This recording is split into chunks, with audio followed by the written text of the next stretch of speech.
മേനാസിന്റെ കാര്യം പറയുകയാണെന്നുണ്ടെങ്കിൽ എനിക്ക് അവന്റെ പടച്ചോനാണ് നേരെ, എനിക്ക് അവന്റെ കഥ എന്താന്ന് എനിക്ക് മനസ്സിലാവണില്ല. എന്താ ഉദ്ദേശിക്കണം നിങ്ങൾക്ക് മനസ്സിലാവും. ആദ്യത്തെ ഭാര്യനായിട്ട് അവീതുണ്ട്, അങ്ങനെ പൊക്കി, പിന്നെ അത് പ്രശ്നമായി, അങ്ങനെ ഓള് സൂയിസൈഡ് ചെയ്താണ്ട് ഫസ്റ്റ് ഒരു സംഭവം വന്നു സഫയുടെ. ആദ്യത്തെ ഭാര്യക്ക് അവിഹിതമുണ്ട്, എന്ത് ബന്ധമുണ്ട്, അത് പൊക്കിയിട്ട് ഓള് സൂയിസൈഡ് ചെയ്താണെന്നാണ് ഓ അന്ന് പറഞ്ഞിരുന്നത്. ഇപ്പൊ ഇത് രണ്ടാമത്തെ ഭാര്യക്ക് അവീത. ഇവൻ കെട്ടുന്ന ആൾക്കാർക്കൊക്കെ ഈ അവീതുള്ള ആൾക്കാർ അവൻ കെട്ടണ്. അല്ല തമാശ ചോദിക്കല്, എന്തിനാ അതിന് പറയാ. 2020 ഇവള് ട്രീറ്റ്മെന്റ് എടുത്താ കോലഞ്ചേരി ഹോസ്പിറ്റലില്. 2020 to 2022 വരെ ഓള് ട്രീറ്റ്മെന്റ് എടുത്ത. 2 വർഷം തുടർച്ചയായിട്ട് ട്രീറ്റ്മെന്റ് എടുക്കണം എന്നുണ്ടെങ്കിൽ അത് എത്രത്തോളം ഇതായിക്കാരം. എന്നിട്ട് ഇപ്പോഴും അതിന് മെഡിസിൻ ഉണ്ട്, പക്ഷെ ഓള് കഴിക്കത്തില്ല. അങ്ങനെ ഉണ്ടായിരുന്നു ശരിക്കും. പ്രഗ്നന്റ് ആയിരുന്നു ചോദിച്ചു കഴിഞ്ഞാൽ പ്രഗ്നന്റ് ആയിരുന്നു, പക്ഷെ ഞാനാണോന്ന് എനിക്കൊരു ഉറപ്പില്ല.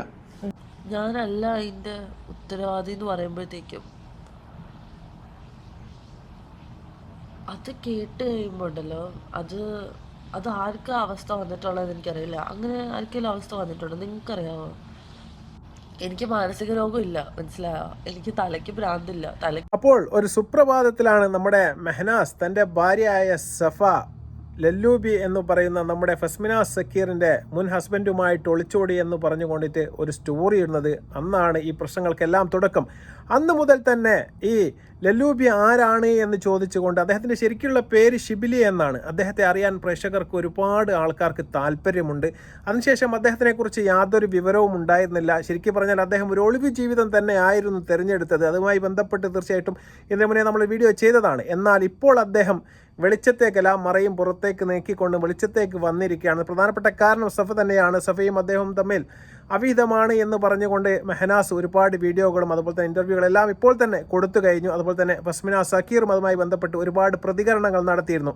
ഏതായാലും ലല്ലൂബി എന്നറിയപ്പെടുന്ന നമ്മുടെ ഷിബിലി ഇപ്പോൾ രംഗത്ത് വന്നിട്ടുണ്ട്. നമുക്ക് അദ്ദേഹത്തിൻ്റെ പ്രതികരണത്തിലേക്ക് പോകാം. അതിൻ്റെ മുന്നേ കാലം കരുതി വെച്ച കാവ്യനീതി എന്നൊക്കെ പറയണം. നമ്മളെ റിഫ എന്ന് പറയുന്ന ആ ഒരു സഹോദരി മരണപ്പെട്ടതുമായി ബന്ധപ്പെട്ട് നമ്മൾ ഒരുപാട് വീഡിയോ ചെയ്തിരുന്നു. എന്നാൽ അവരുടെ മരണത്തിന് കാരണം എന്ന് പറഞ്ഞുകൊണ്ട് സഫ ഒരുപാട് ഇൻ്റർവ്യൂവിൽ പറഞ്ഞിരുന്നു. ആ സ്ത്രീക്ക് മറ്റൊരു യുവാവുമായിട്ട് ബന്ധമുണ്ടായിരുന്നു, അവിഹിതമുണ്ടായിരുന്നു എന്ന തരത്തിലൊക്കെ ഇൻ്റർവ്യൂകളെല്ലാം അന്ന് ഇങ്ങനെ പറയുന്നത് നമ്മൾ കേട്ടതാണ്. എന്നാൽ ഇപ്പോൾ പടച്ചവൻ തീർച്ചയായിട്ടും അത് തിരിച്ച് സഫയ്ക്ക് കൊടുത്തിരിക്കുകയാണ്. ഇപ്പോൾ സഫയാണ് അവിഹിതക്കാരത്തി. തീർച്ചയായിട്ടും അദ്ദേഹം ലല്ലൂബിയുമായിട്ട് തെരഞ്ഞ് ഇങ്ങനെ നടക്കുകയാണ് എന്നൊക്കെ പറഞ്ഞുകൊണ്ട് ഒരുപാട് വീഡിയോകളിൽ മെഹനാസ് അവർക്കെതിരെ ആരോപണങ്ങൾ ഉന്നയിക്കുന്നതും നമ്മൾ കണ്ടതാണ്. എന്നാൽ ഇപ്പോൾ ഫസ്മിന സക്കീർ എന്ന് പറയുന്ന ഈ ലല്ലൂബിയുടെ മുൻ കാമുകിയുമായി ബന്ധപ്പെട്ടുള്ള പ്രശ്നത്തിൽ അദ്ദേഹം ഇപ്പോൾ ഇൻ്റർവ്യൂ കൊടുത്തിട്ട് ആ ഇൻ്റർവ്യൂ വളരെ വൃത്തികെട്ട രീതിയിൽ, ഒരു സ്ത്രീയും സഹിക്കാത്ത രീതിയിലുള്ള ഒരുപാട് കാര്യങ്ങൾ അദ്ദേഹം അന്ന് പറയുകയാണ്. അദ്ദേഹം പറയുകയാണ്, ഈ ഫസ്മിനക്ക് ഗർഭിണിയായ സമയത്ത് അത് എൻ്റേത് തന്നെയാണോ എന്ന് എനിക്ക് ഉറപ്പില്ലായിരുന്നു എന്നുള്ളൊരു വൃത്തികെട്ട പരാമർശം അദ്ദേഹം നടത്തി. നമുക്ക് അദ്ദേഹത്തിൻ്റെ ആ പരാമർശം കാണാം. ഫസി പ്രഗ്നന്റ് ആണെന്ന് പറഞ്ഞിട്ടാണ് ലല്ലുവായിട്ട് കല്യാണം കഴിക്കുന്നത്. നിക്കായിക്കുള്ള മെയിൻ റീസൺ, പെട്ടെന്ന് നിക്കായിക്കുള്ള മെയിൻ റീസൺ പ്രഗ്നന്റ് ആണെന്ന് പറഞ്ഞിട്ടായിരുന്നു. അങ്ങനെ ഉണ്ടായിരുന്നു ശരിക്കും. പ്രഗ്നന്റ് ആയിരുന്നു ചോദിച്ചു കഴിഞ്ഞാൽ പ്രഗ്നന്റ് ആയിരുന്നു, പക്ഷെ ഞാനാണോന്ന് എനിക്കൊരു ഉറപ്പില്ല. അതായത് ഞങ്ങൾ റിലേഷൻ സ്റ്റാർട്ട് ചെയ്ത് രണ്ടാഴ്ച ഞങ്ങൾ ഒരുമിച്ച് താമസിക്കും. 2 ആഴ്ച കഴിഞ്ഞ പാടാണ് നമ്മൾ പ്രഗ്നന്റ് എന്ന് പറഞ്ഞത്. ഒരിക്കലും പോസിബിൾ ആവാത്ത കാര്യം. എനിക്ക് അതിനെ കുറിച്ച് അന്ന് ധാരണ ഇല്ലായിരുന്നു. പക്ഷെ ഇപ്പൊ ഞാൻ ഓരോരുത്തരുടെ വീട്ടിൽ നിന്നും പിന്നെ അതേമാതിരി ഓരോരുത്തർ ഇങ്ങനെ പറഞ്ഞു കേട്ടപ്പോൾ മനസ്സിലായി ഇങ്ങനെയൊക്കെയാണ്. കാരണം നമ്മൾ ഒരാളുടെ ഫിസിക്കലായിട്ട് ബന്ധപ്പെട്ടതിന് ശേഷം ഒരു 1 month 2 month കഴിഞ്ഞാലല്ലേ ഇത് വരത്തുള്ളൂ അല്ലേ.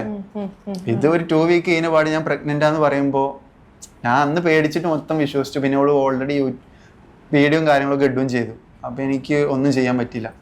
അദ്ദേഹത്തിനെ പോലെ ഒരു 10-25 വയസ്സായ ഒരു ചെറുപ്പക്കാരൻ വന്ന് പറയുന്ന വർത്തമാനം തീരെ ബുദ്ധിയില്ല എന്നാണ് എനിക്ക് തോന്നുന്നത്. കാരണം ഇദ്ദേഹത്തെയൊക്കെ ഒഴിവാക്കി പോയത് ഫസ്മിനക്ക് ചുരുക്കി പറഞ്ഞാൽ ഈ ഒരു കാര്യത്തിൽ ഇൻ്റർവ്യൂ കണ്ടപ്പോൾ എനിക്ക് തോന്നിയത് തീർച്ചയായിട്ടും നിൻ്റെ ഒരു ഭാഗ്യമായിട്ട് നീ കണക്കാക്കുക എന്ന് മാത്രമേ എനിക്ക് പറയാനുള്ളൂ. കാരണം 10-25 വയസ്സായിട്ട് ഒരു കുട്ടിക്ക് എപ്പോഴാണ് ഗർഭിണിയായാൽ അത് യൂറിയൻ ടെസ്റ്റ് കൂടി മനസ്സിലാക്കാൻ വേണ്ടി കഴിയുക എന്ന് പോലും അറിയാത്ത പാവം ഒരു പിള്ളയാണ് പോലും ഇദ്ദേഹത്തിൻ്റെ കുടുംബക്കാരോട് പറയാൻ പോലും അദ്ദേഹത്തിന് ആ സമയത്ത് കഴിഞ്ഞില്ല എന്നൊക്കെ പറയുന്നു. പിന്നെ ഫസ്മിന ഫോഴ്സ് ചെലുത്തിയിട്ടാണ് തന്നെ വിവാഹം ആ സമയത്ത് പെട്ടെന്ന് നിക്കാഹ് കഴിച്ചത് എന്നാണ് ഈ വൃത്തികെട്ടവൻ പറയുന്നത്. പക്ഷെ ഇതൊക്കെ സാമാന്യ ബുദ്ധിക്ക് പോലും നിരക്കാത്ത ഒരു കാര്യമാണ്. അതിന് ഫസ്മിന പറയുന്നുണ്ട്.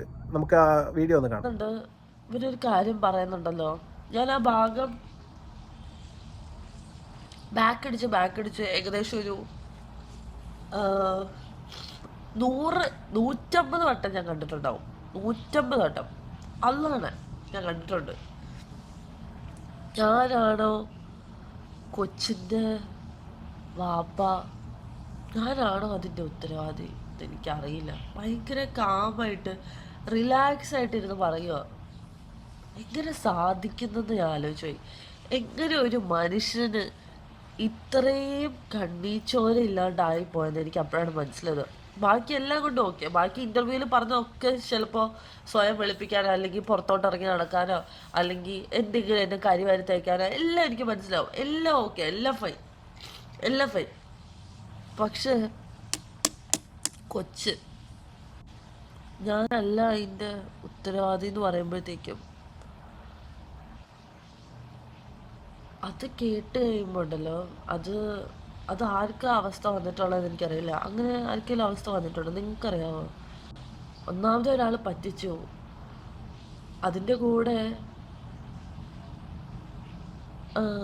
എൻ്റെ കൊച്ചല്ല വേറെ ആരുടെയും ആണോ എനിക്കറിയില്ല, അതിലെൻ്റെ ഉമ്മാനെ വലിച്ചിടുന്നു. അങ്ങനെ ഒരു കഥ ഇതാർക്കെങ്കിലും സംഭവിച്ചിട്ടുണ്ടോ? നിങ്ങൾ കേട്ടിട്ടുണ്ടോ ഇങ്ങനെ സംഭവിക്കുന്നത്? ഇത്രയും അനുഭവിക്കുന്ന ഒരു വ്യക്തി ഉണ്ടോ? എനിക്കറിയില്ല. എൻ്റെ ഇത്രയും ബുദ്ധിമുട്ട് ആർക്കെങ്കിലും ഉണ്ടോ? നവംബർ 2024 ഞാനിവനെ പരിചയപ്പെടുന്നത്. നവംബർ 2024 പരിചയപ്പെട്ട് നിൽക്കാൻ സ്ഥലമില്ലെന്ന് പറഞ്ഞു, വീട്ടിൽ പ്രശ്നമാണെന്ന് പറഞ്ഞു, അതാന്ന് പറഞ്ഞു. ഓക്കെ, എൻ്റെ കൂടെ താമസിപ്പിച്ചു. അത് കഴിഞ്ഞ് ഞാൻ ഫോഴ്സ്ഫുള്ളി നിക്കാഹ് കഴിച്ചെന്നൊക്കെ പറയുമ്പോഴത്തേക്കും ഇപ്പോഴും എൻ്റെ മനസ്സിലുണ്ട്. ഓക്കെ, ഈ നിക്കാഹിന് മുന്നേ ഉള്ള ദിവസം this guy literally called me and is like, നാളെ തൊട്ട് യു ആർ മൈ വൈഫ്, എനിക്ക് നിന്നെ എൻ്റെ വൈഫെന്ന് വിളിക്കാൻ പറ്റും. ഞാൻ എന്ത് ലക്കിയാണല്ലേ ഇത്.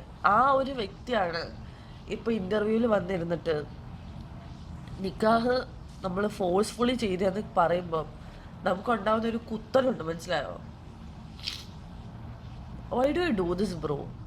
അപ്പോൾ തീർച്ചയായിട്ടും നിക്കാഹിൻ്റെ കാര്യത്തെക്കുറിച്ചൊക്കെ ഫസ്മിന വളരെ സങ്കടത്തോടു കൂടിയാണ് ആ സ്ത്രീ പറയുന്നത്. കാരണം അവരുടെ ജീവിതത്തിലെ ഏറ്റവും വലിയ ഒരു അബദ്ധമായി പോയി തീർച്ചയായിട്ടും ഇദ്ദേഹവുമായിട്ടുള്ള ഒരു വിവാഹം എന്നാണ് എനിക്ക് തോന്നുന്നത്. അതുപോലെ തന്നെ ഇദ്ദേഹത്തിന് കയറിക്കെടുക്കാൻ ഒരു ഇടവും പോലും ഇല്ലാത്ത സമയത്താണ് ഈ ഫസ്മിനയുമായിട്ട് അദ്ദേഹം പ്രണയത്തിലാവുന്നത്. അവരുടെ ഫ്ലാറ്റിലാണ് ജീവിതം കഴിച്ചു കൂട്ടിയതും. അതുപോലെ തന്നെ അവർക്ക് വരുമാനം ഒന്നുമില്ലാത്ത സമയത്ത് തീർച്ചയായിട്ടും വീഡിയോയും അതുപോലെ തന്നെ സോഷ്യൽ മീഡിയയിലുള്ള മറ്റ് പ്രചരണ പരിപാടികളുമായിട്ടാണ് സമ്പത്തെല്ലാം അന്ന് ഫസ്മിനെയാണ് കണ്ടെത്തിയിരുന്നത് എന്നെല്ലാം ഒരു ഉളുപ്പുമില്ലാതെ അവരുടെ ചാനലിൽ തന്നെ ഇദ്ദേഹം വളരെ വ്യക്തമായിട്ട് പറയുന്നതും നമ്മൾ കണ്ടതാണ്. ഇപ്പോൾ ഫസ്മിനക്കെതിരെ വളരെ വൃത്തികെട്ട മറ്റൊരു അലിഗേഷൻസ് അദ്ദേഹം പറയുകയാണ്. ശരിക്കും പറഞ്ഞാൽ ഫസ്മിന മാനസിക രോഗിയാണ് എന്ന് ചിത്രീകരിക്കാനുള്ള ഒരു ശ്രമവും അദ്ദേഹം ഈ ഇൻ്റർവ്യൂവിൻ്റെ ഇടയ്ക്ക് നടത്തി എന്നുള്ളതാണ്.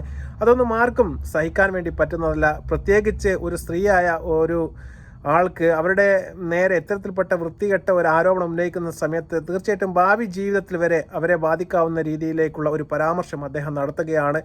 അദ്ദേഹം പോയ ഹോസ്പിറ്റലിൻ്റെ പേര് പറയുന്നു, ആ ഹോസ്പിറ്റലിലേക്ക് ഫോൺ വിളിച്ച് ചോദിക്കുന്നു, അവിടെ സൈക്കാട്രിസ്റ്റിനെ കാണിച്ചിരുന്നില്ലേ എന്നൊക്കെ ചോദിച്ചിട്ട് വളരെ വ്യക്തിപരമായിട്ട് ഒരു വ്യക്തിഹത്യ നടക്കുന്ന രീതിയിലേക്ക് ഈ ഇൻ്റർവ്യൂവിൽ അവതാരിക അതിനെക്കുറിച്ചൊന്നും ഒരു പുല്ലുപോലും അദ്ദേഹത്തോട് ചോദിക്കുന്നില്ല.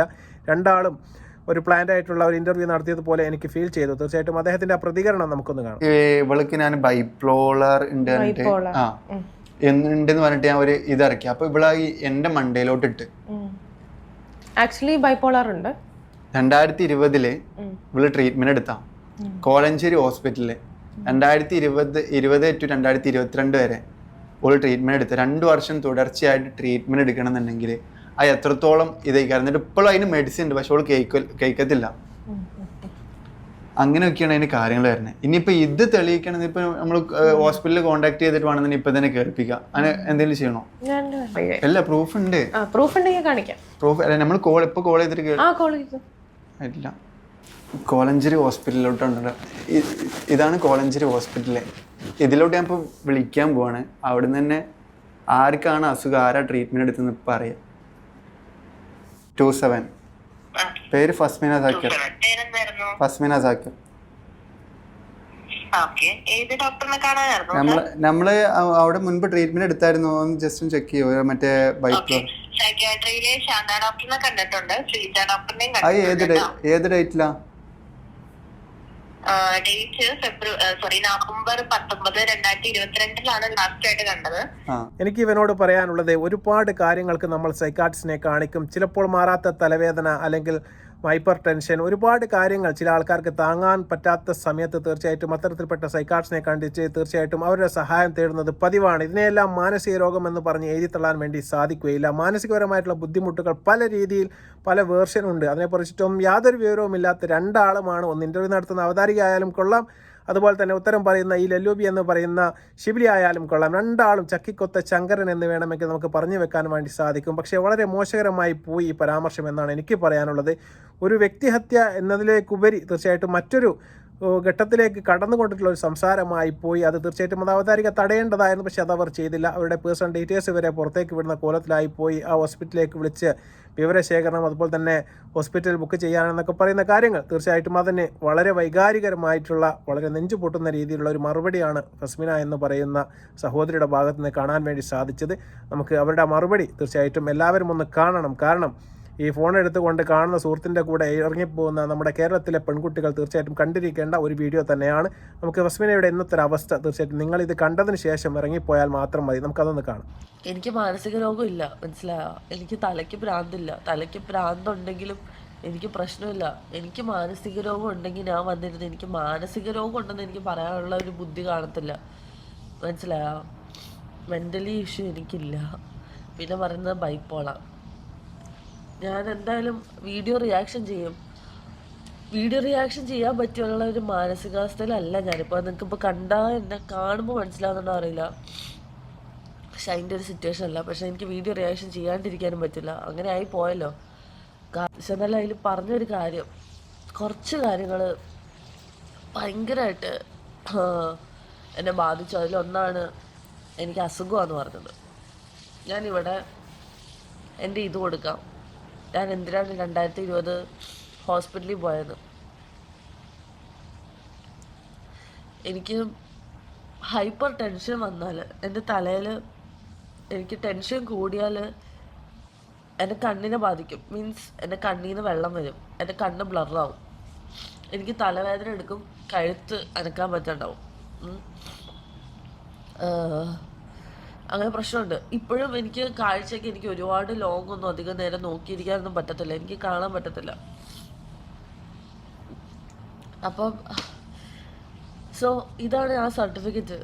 ഞാൻ 2020 ഹോസ്പിറ്റലിൽ കോലഞ്ചേരി എന്ന് പറയുന്ന ഹോസ്പിറ്റലിലായത് എനിക്ക് കണ്ണിന് അസുഖം വന്നിട്ടാണ്. അല്ലാണ്ട് എനിക്ക് ഭ്രാന്തോ എനിക്ക് വേറെ എന്തെങ്കിലും അസുഖമോ ഒന്നും ഉണ്ടായിട്ടില്ല. 2020 പോയി, പിന്നെ 2025 ഈ സെയിം ഇഷ്യൂ വന്നിട്ട് ഞാൻ പോയി. സെയിം ഇഷ്യൂ എന്ന് പറയുമ്പോഴത്തേക്കും ഷിബിലുള്ള ടൈമിലാണ് എനിക്ക് പിന്നെ ഇഷ്യൂ വരുന്നത്. തീർച്ചയായിട്ടും ആ സഹോദരിക്ക് കാണിച്ച സർട്ടിഫിക്കറ്റ് വരെ പുറത്ത് കാണിക്കേണ്ട ഒരു അവസ്ഥ വരികയാണ്. ഡേറ്റ് അടക്കം പറയുകയാണ്. ഒരുപാട് ടെൻഷൻ വരുന്ന സമയത്ത് അവർക്ക് കണ്ണിനെ കാഴ്ചയ്ക്ക് ചെറിയ പ്രശ്നങ്ങൾ വരുന്നു. അതൊക്കെ ഉണ്ടാവാൻ സാധ്യത കൂടുതലാണ്. അത്തരത്തിൽപ്പെട്ട കാര്യങ്ങൾ കാരണം ആ സ്ത്രീ അവിടെ ചികിത്സ തേടിയത് എന്ന് ഇപ്പോൾ സോഷ്യൽ മീഡിയയിൽ വന്ന് പറയേണ്ട ഒരവസ്ഥ സ്ത്രീക്ക് വന്നിരിക്കുകയാണ്, വരുത്തിയിരിക്കുകയാണ്.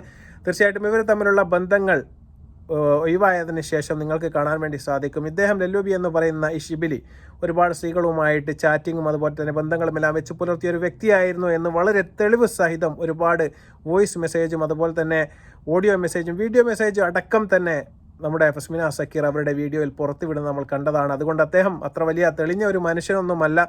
തീർച്ചയായിട്ടും അദ്ദേഹത്തിന് വലിയൊരു മാർക്കും കേരളത്തിൻ്റെ ഈ കാണുന്ന പ്രേക്ഷകരുടെ മുമ്പിലും ഇല്ല എന്നുള്ളത് തീർച്ചയായിട്ടും പകല് പോലെ വെളിച്ചമായ ഒരു കാര്യം തന്നെയാണ്. എല്ലാവർക്കും അറിയുന്ന ഒരു ക്യാരക്ടറാണ് ഈ ഷിബിലി. തീർച്ചയായിട്ടും അദ്ദേഹം ഇപ്പോൾ ഫസ്മിന എന്ന് പറയുന്ന ആളുടെ ജീവിതത്തിൽ നിന്ന് ഒഴിഞ്ഞ് തീർച്ചയായിട്ടും ഇപ്പോൾ മെഹനാസിൻ്റെ ജീവിതത്തിലേക്ക് കൂടി കയറിയിരിക്കുകയാണ്.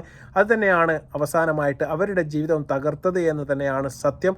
അവരുമായിട്ട് ഒരുപാട് കാലത്തെ ബന്ധമുണ്ട് എന്നും അതുപോലെ തന്നെ അതുമായി ബന്ധപ്പെട്ട ഒരുപാട് തെളിവുകൾ മെഹനാസിൻ്റെ കയ്യിലുണ്ട് എന്നൊക്കെ മെഹനാസ് പറയുന്നുണ്ട്. മെഹനാസ് ആയതുകൊണ്ടാണ് നമുക്ക് വിശ്വസിക്കാൻ ഒരു ബുദ്ധിമുട്ട്. പക്ഷേ ശരിക്കും പറഞ്ഞാൽ അവർ തമ്മിൽ അറിവുണ്ട്, അവർ തമ്മിൽ കോൺടാക്റ്റ് ഉണ്ട് എന്നുള്ള കാര്യമെല്ലാം ശരിയാണ്. അത് അവസാനമായിട്ട് ഈ ഷിബിലി നമ്മുടെ മെഹനാസിനെ കുറിച്ച് പറയുന്ന ഒരു വാക്ക് നമുക്കതുകൂടി ഒന്ന് കേൾക്കാം. മെഹനാസിന്റെ കാര്യം പറയുകയാണെന്നുണ്ടെങ്കിൽ എനിക്ക് അവന്റെ പടച്ചോനാണ് നേരെ, എനിക്ക് അവന്റെ കഥ എന്താണെന്ന് എനിക്ക് മനസ്സിലാവണില്ല. എന്താ ഉദ്ദേശിക്കണം നിങ്ങൾക്ക് മനസ്സിലാവും. ആദ്യത്തെ ഭാര്യനായിട്ട് അവീതുണ്ട്, അങ്ങനെ പൊക്കി, പിന്നെ അത് പ്രശ്നമായി, അങ്ങനെ ഓള് സൂയിസൈഡ് ചെയ്താണ്ട് ഫസ്റ്റ് ഒരു സംഭവം വന്നത് സഫയുടെ ആദ്യത്തെ ഭാര്യയ്ക്ക് അവിഹിതമുണ്ട്, എന്തോ ബന്ധമുണ്ട്, അത് പൊക്കിയിട്ട് ഓള് സൂയിസൈഡ് ചെയ്താണെന്നാണ് ഓ അന്ന് പറഞ്ഞിരുന്നത്. ഇപ്പൊ ഇത് രണ്ടാമത്തെ ഭാര്യക്ക് അവീത. ഇവൻ കെട്ടുന്ന ആൾക്കാർക്കൊക്കെ ഈ അവീതുള്ള ആൾക്കാരെ അവൻ കെട്ടണേ.